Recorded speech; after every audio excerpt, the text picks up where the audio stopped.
Hoje nós vamos falar sobre as principais anormalidades do sistema urinário. O sistema urinário, ele é responsável por produzir, armazenar temporariamente e eliminar a urina, que é um composto que garante a eliminação de substâncias que estão em excesso no organismo. Esse sistema ele é essencial para o equilíbrio interno do nosso corpo. Os órgãos do sistema urinário são 2 rins, 2 uretés, a bexiga e a uretra, que atuam de maneira conjunta, garantindo a filtração do sangue, a produção da urina e sua eliminação. O rim, ele é responsável pela produção da urina. O ureter, ele conduz a urina até a bexiga. E a bexiga é um armazenamento da urina até sua eliminação. E a uretra é uma eliminação da urina para fora do corpo. Como a gente sabe, o sistema urinário ele é responsável pela formação da urina. A urina ela é produzida nos rins, ela passa pelos ureteres e é armazenada temporariamente na bexiga urinária.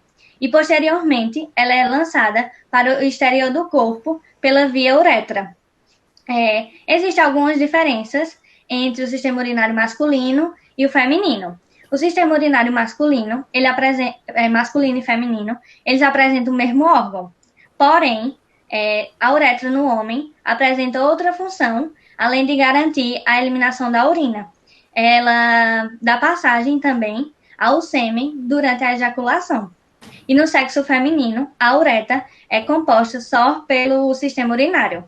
A uretra masculina, ela é maior que a uretra feminina. A uretra masculina, ela tem 20 centímetros e a feminina, ela tem 4 centímetros.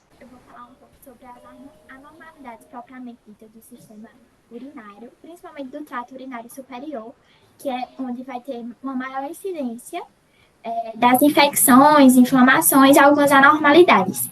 Como Duda falou, o trato urinário superior ele vai ser formado pela bexiga, pelos rins, pela uretra e pelos ureteres. E ele vai ter a função de fazer a filtração de substâncias nocivas ao organismo. Existem, as anormalidades do trato e elas podem ser divididas entre anormalidades de tamanho, de posição e de formato. As anormalidades do trato urinário, elas são bastante frequentes, em qual 10% de todas as crianças nascidas vivas, ela possui alguma malformação do sistema urinário, em qual de 3 a 4% vai ter alguma anormalidade, mais especificamente ou nos rins ou nos ureteres, que vai ser os órgãos que vão ser mais acometidos.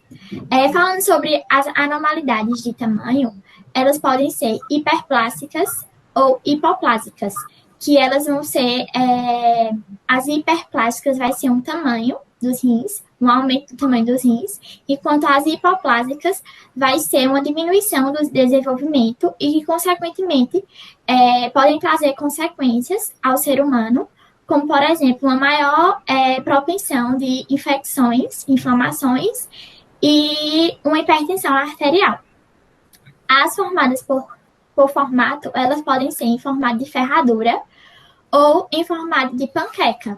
As por formato de ferradura, a gente vê na primeira e na segunda foto, e na de panqueca, a gente vê na terceira e na quarta, que está sendo representada pela letra C e pela letra D. As anomalias por formato de ferradura, elas acometem mais aos homens, e normalmente elas são assintomáticas. E quando ela apresenta algum sintoma, os sintomas são uma maior propensão à infecção, uma chamada de hidrofrenose, que seria uma dificuldade da passagem da urina, devido a um congestionamento dos ureteres, e pode causar também um acúmulo de cálculo renal. Enquanto, por panqueca, seria um crescimento de uma massa dos rins situada na cavidade pélvica e caracterizando, essa chamada rim em formato de panqueca. Falando agora sobre as anormalidades de posição, elas são formadas por causa de elas são formadas devido a uma rotação excessiva dos rins e que são chamados de rim etópico.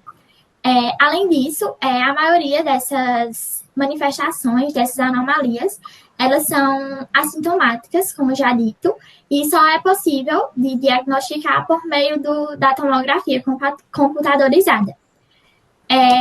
Além disso, tem possíveis também anomalias devido ao córtex, que é uma variação do tamanho do córtex nos rins, e possui também as anomalias do trato urinário e da cavidade pélvica. Essa seria a anomalia lobar. E agora nós falando sobre os defeitos congênitos. Eles podem ser os mais variáveis possíveis, que são as modificações morfofuncionais no sistema urinário. E essas modificações, elas podem gerar tanto falência nos rins, algumas podem gerar uma incompatibilidade com a vida, e outras serem manifestações silenciosas, assintomáticas. E, como já disse, elas vão acometer os órgãos do trato urinário superior. Agora eu vou falar um pouco sobre os principais sintomas que indicam que você está com disfunção no sistema urinário. E os principais são dor ou ardor ao urinar, urina com presença de sangue, com presença de espuma e com um cheiro muito forte. O jato intermitente também, sensação de esvaziamento incompleto, gotejamento pós-miccional e incontinência urinária.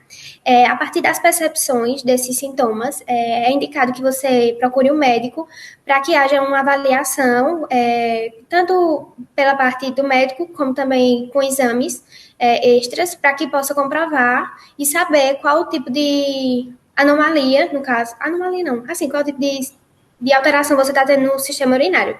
É muito comum acontecer principalmente em mulheres, e a gente pensa que geralmente acontece em jovens ou adultos, mas é muito presente também nas crianças. Tanto as anomalias, como Laís disse, que acontecem em 10% das crianças nascidas, como também os sintomas estão presentes em 20% das crianças mulheres, como eu disse, é mais comum em meninas. Agora eu vou falar sobre as manifestações. É muito comum que pessoas que estão com disfunções no sistema urinário apresentem constipação, bactérias assintomáticas, que é como Laís disse também, que é muito comum essas manifestações serem assintomáticas, por isso que é muito importante. Notou algum pequeno sintoma, vá ao médico, porque pode ser alguma coisa assintomática e que pode estar tomando uma proporção muito grande no seu corpo, trazendo consequências futuras. É muito comum também disfunções psicológicas, como transtorno de déficit de atenção, hiperatividade, transtorno de distúrbio na aprendizagem, no caso, e distúrbio no sono também é muito comum. E também pode presente também distúrbios gastrointestinais, e os principais são constipação intestinal ou retenção fecal. Eu vou falar um pouco sobre como prevenir essas disfunções. São coisas muito básicas, como beber muita água, que é algo que muitas vezes a gente deixa para lá e não costuma estar tendo essa rotina de estar bebendo água. Então, é necessário consumir bastante líquido, porque a partir do líquido, o funcionamento do rim fica melhor. Então, essas bactérias que poderiam estar se acumulando no rins, elas agora vão, enfim, serem liberadas. Então, elas não vão ter proliferação naquele lugar, no caso do sistema urinário.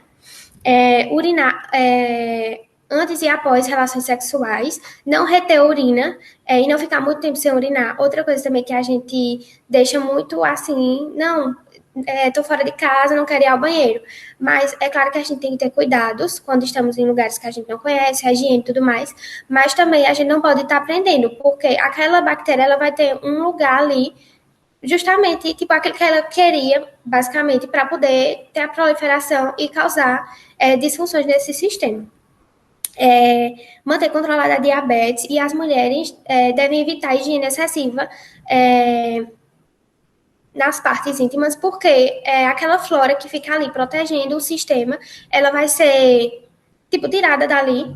É claro que tem que ter a higienização, mas tudo em excesso faz mal, inclusive a higienização. Se aquela higienização for demais, aquelas bactérias vão ter meio que o caminho livre para entrar e causar um estrago naquele sistema.